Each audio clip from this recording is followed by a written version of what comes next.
Sue and I were down in Las Vegas at some kind of a show. I don't know what it was. And Dan called and said, you know, a guy from Las Vegas called today and wanted to know if we were the guys that made the head ends for the Hughes aircraft entertainment systems. And I told him we were, but why did he need to know? And he said, well, he's looking for somebody to design one for him. I said, well, where is he? He said, he was in Las Vegas. I said, well, that's where I am, right? So I got his name, showed up at his office the next morning, and he had just started a company called Interactive Flight Technologies.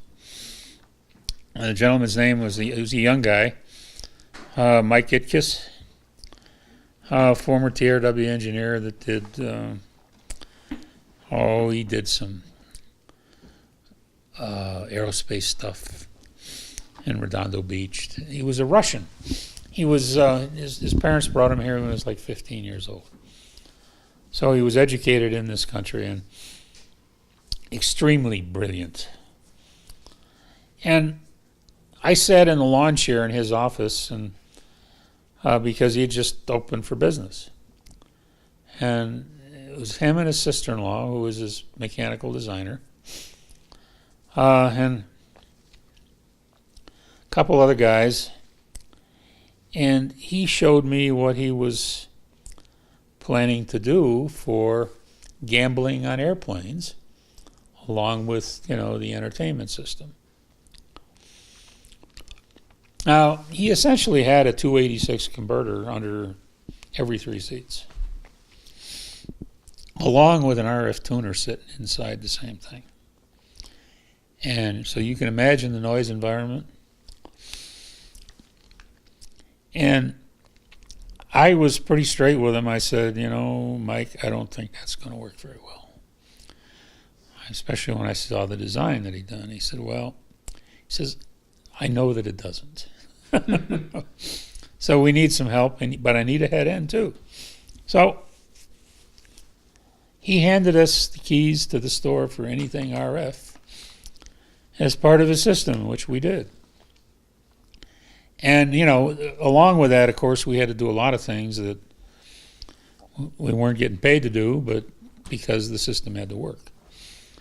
And but we actually ended up with a system design that was relatively rugged, incredibly complex.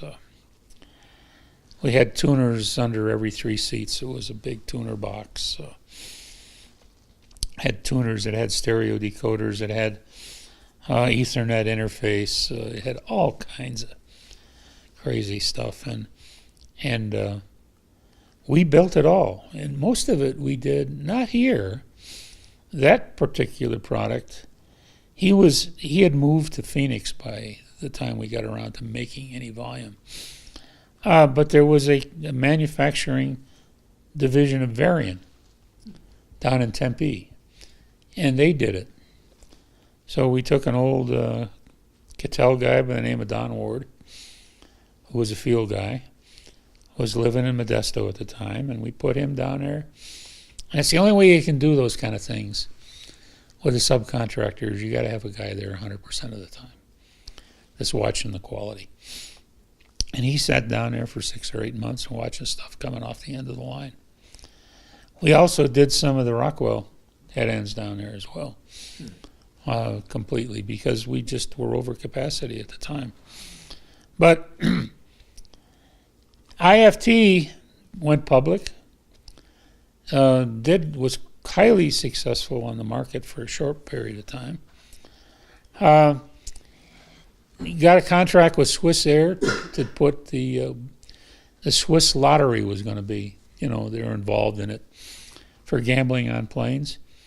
And then all the bureaucrats got involved. And, you know, when you're gambling on a plane, every state that you fly over is different airspace. Mm-hmm. It was just a disaster. So anyway,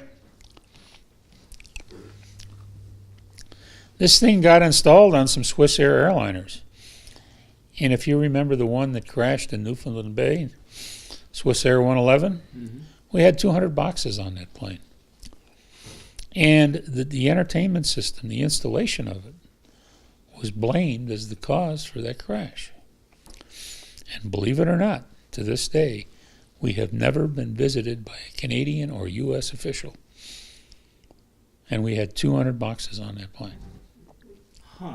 Never. They never have actually looked at the manufacturer to see. Who knows what they did? Yeah. I mean, who knows what they did? I don't know. But you know, according to Mike, had been run out of the company by his father and brother, and the Pritzkers, who are the Marriott, or is it Hyatt or Marriott? One of the, I think it's the Hyatt. They were big investors in the company, and they ran him out of the company about a month before the crash, so he had no liability whatsoever.